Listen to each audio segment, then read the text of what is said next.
ओम गुरुभ्यो नमः। ओम गुरवे नमः। परम गुरवे नमः। परात्पर गुरवे नमः। परमेष्टि गुरवे नमः। ओम सर्व गुरुभ्यो देवेभ्यो नमः।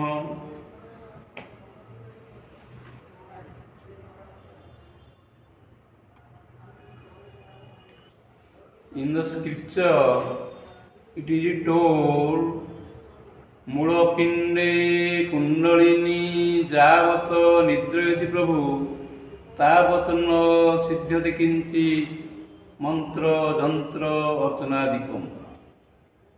As long as the divine power, that is kundalini power or that serpent power, is dormant in the coccygeal center or Muladhara, you cannot get anything divinely. So our first duty is to awaken that divine power from the Muladhara, and then you are to rotate that divine power.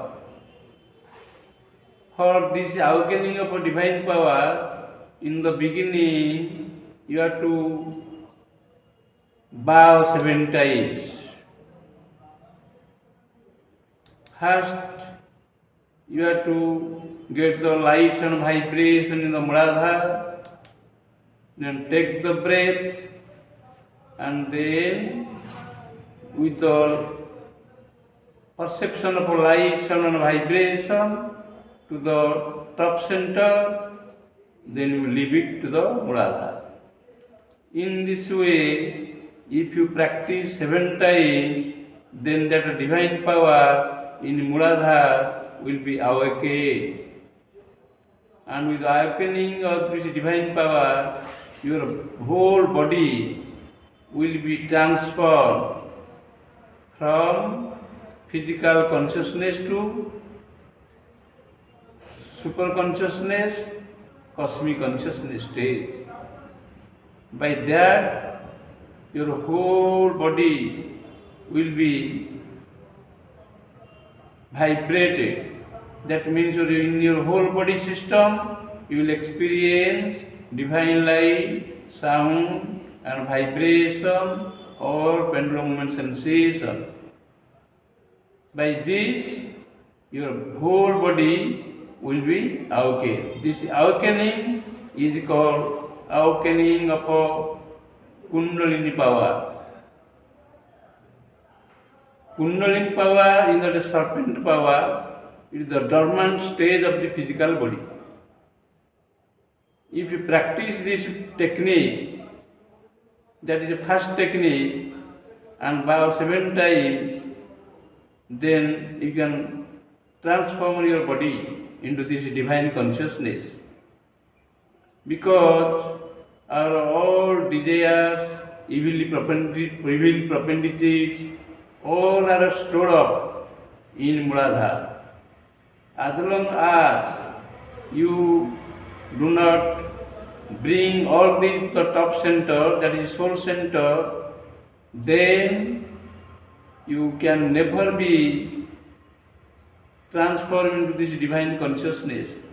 Therefore, first duty is through first technique, that is 7 times bowing down, you have to awaken the power, and thereafter you bring all power from Muladhara to the Swadhisthana, then from Swadhisthana to the navel center, then from navel center to the heart center, then from heart center to the throat center, then from throat center to the soul center.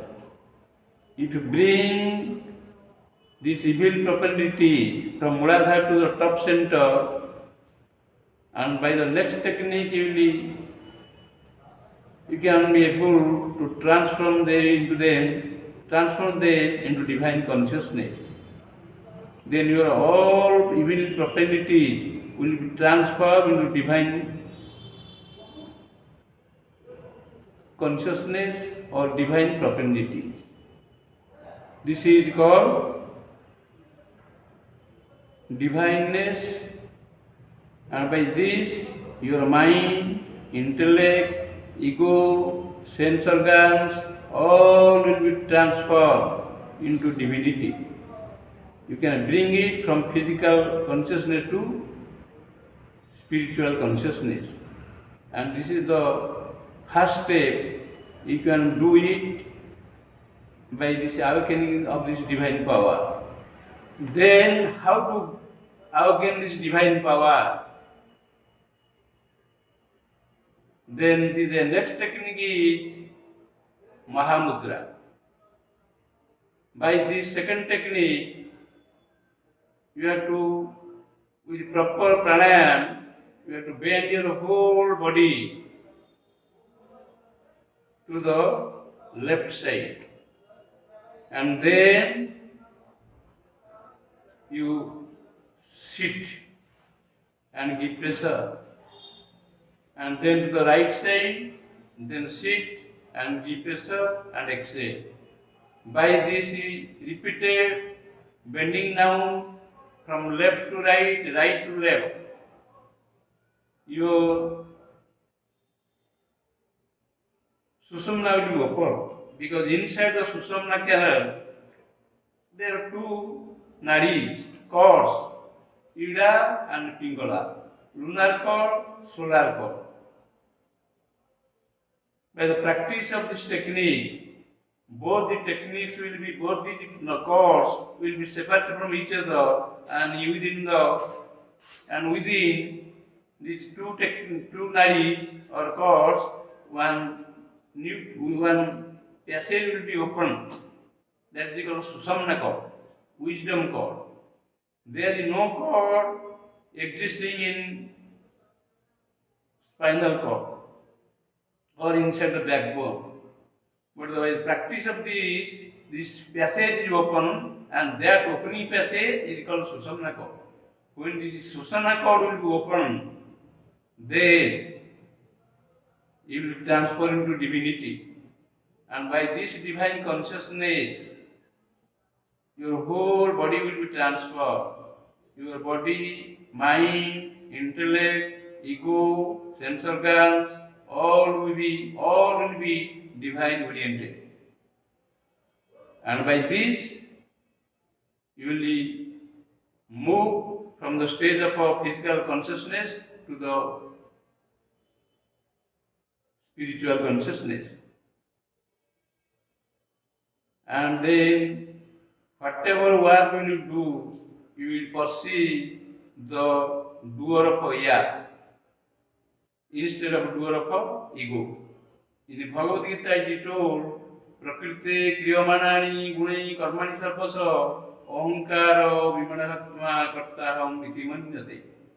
Prakriti, by natural process, is doing all activity with the help of its three qualities of Sattva, Raja, Tama. And but inside or within the body, the ego claims, I am the doer. By the practice of this Kriya technique, this first technique, we will perceive the doership of Ya, that is the Prakriti. Then, instead of doership of Ya, ego, you will experience through the performance of your all activity, the doership of Ya, that is Prakriti. Then by this you can offer your all activities to God, to soul. This is called Kriya Avastha. Kri means you do, Ya means the soul. Generally, whatever work you are doing, you experience ego is the doer. And this is called egocentric activity. But by practice of this Kriya Yoga, you will experience the doership of Ya, that is the Prakriti, power of the soul. If you experience the doership of Ya in all activity, this is the Kriya state. If you experience this Kriya state, then your all activities will be Niskama Karma Yoga. Niskama Karma Yoga means you will do your work without any attachment. So non-attachment will be the standard of your all activity, and then your all activities will be Niskama Karma Yoga, about which Lord Krishna has taught in Bhagavad Gita to Arjuna. Om Gurubhyo Namaha.